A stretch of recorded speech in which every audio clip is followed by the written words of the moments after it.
In the frozen fields of Europe, German soldiers learned to fear a sound that meant death was seconds away. It wasn't the scream of dive bombers, nor the roar of tanks. It was the deep, thunderous boom of American artillery. From miles away, invisible guns unleashed storms of steel that shattered entire divisions before they ever saw the enemy. To the Germans, it felt like the wrath of the earth itself, precise, unrelenting, unstoppable. This is the story of why German soldiers feared American artillery more than anything else in World War II. The sky falls on the Siegfried Line. September 12th, 1944, Western Germany, near the Siegfried Line. The morning was deceptively calm. A thin fog rolled across the ridges outside Aachen, curling around the dragon's teeth, tank traps and pillboxes that marked the edge of Hitler's impregnable western wall. In a foxhole carved hastily into the muddy slope, Obergefreiter Karl Weiss tightened his grip on his Mauser rifle. The air smelled of wet pine and cordite. He'd fought on the Eastern Front, faced T-34 seconds and the frozen hell of Stalingrad, but this was different. This was terror without a face. Somewhere beyond the hills, unseen guns began to thunder. The first shell landed 200 meters short, a dull, percussive whump that rolled across the valley. The second struck a bunker to Weiss's left, tearing through concrete like paper. Then came the third closer, the sound arriving a fraction too late. Weiss felt the ground lift beneath him, his ears ringing, mouth filled with dirt. Around him, the earth erupted in fountains of fire and black soil. American artillery. Across the line, gunners of the U.S. 2nd Armored Division's 14th Field Artillery Battalion were hard at work. Their 155mm long tom guns, sleek, powerful, and deadly accurate spat fire in rhythmic precision. Lieutenant James Red Hanley barked coordinates to his fire direction center, voice steady through the chaos. Spotters miles ahead radioed new data from observation planes circling the smoke-choked skies. Every shot was adjusted, refined, perfected. Battery adjust, fire for effect. The air ripped apart. Dozens of shells screamed overhead, their trails whistling like banshees before slamming into the German fortifications. On the receiving end, German infantrymen huddled in their foxholes, muttering prayers or cursing into the dirt. The whistling before impact was the worst that split second, when every nerve screamed, "This one's for you." Corporal Otto Brandt, once an artilleryman himself, knew the science behind it. Time-fused shells, airbursts, calculated to detonate just above ground level, shredding men with shrapnel before they could take cover. The Americans had mastered the timing. Their observers, their communication, their discipline, it was terrifyingly efficient. "Verdammt! They're walking it in on us," Brandt hissed, realizing the incoming fire was creeping forward, each salvo landing 20 meters closer. It wasn't random bombardment, it was methodical annihilation. Hours later, the rain of steel ceased. Silence returned, broken only by the moans of the wounded and the distant rumble of tanks moving through the smoke. The 1st Infantry Division, the Big Red One, advanced behind the curtain of fire, their boots sinking into scorched soil that still trembled from the bombardment. For the Germans, the psychological toll was catastrophic. The famed discipline of the Wehrmacht, the pride of Hitler's army, cracked under the relentless barrage.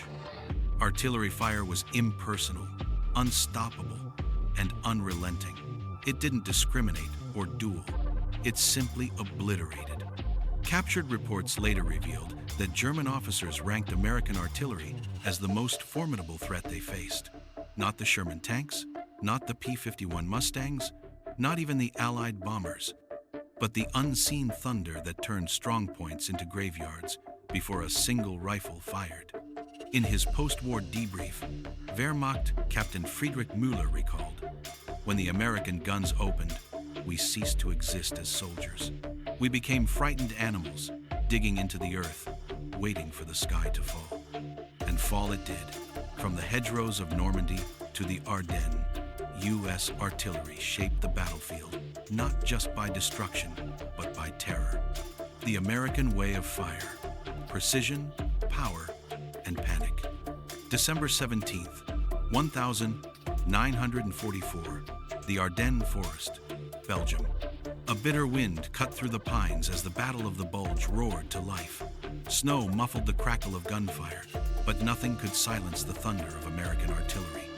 Private First Class William "Billy" Hartman crouched beside his 105mm M1 Howitzer, steam rising from the barrel after a rapid-fire mission. His gloves were stiff with ice, his face blackened from powder residue. Range: 4,300 yards. Target: enemy column on Road Bravo 6. The fire direction officer called out. The men moved like clockwork. Breech open, shell in, charge set, fire. The gun recoiled with a deafening roar, its blast lighting up the forest like lightning. Seconds later, far down the valley, the shell exploded in the midst of a German Panzer Grenadier convoy struggling through snow and fog. Vehicles erupted into flame. Men scattered. The road was gone. Back on the German side, Oberleutnant Franz Reiser, commanding an anti-tank detachment, could only watch as chaos unfolded. Their map showed no American units within range, yet the shells found them, again and again, with terrifying precision. He later wrote in his diary, "It was as though the Americans saw through the trees. Their fire came faster than we could report our position. There was no pattern, only death." That uncanny coordination came from something few armies possessed in 1944: perfected fire control systems. Unlike the Germans, whose artillery often relied on rigid, centralized commands, the U.S. Army had decentralized its fire direction. Every battalion could compute trajectories independently, adjust angles in seconds, and relay coordinates through a seamless radio network. An observer with binoculars and a radio could unleash an entire storm of steel in under 5 minutes.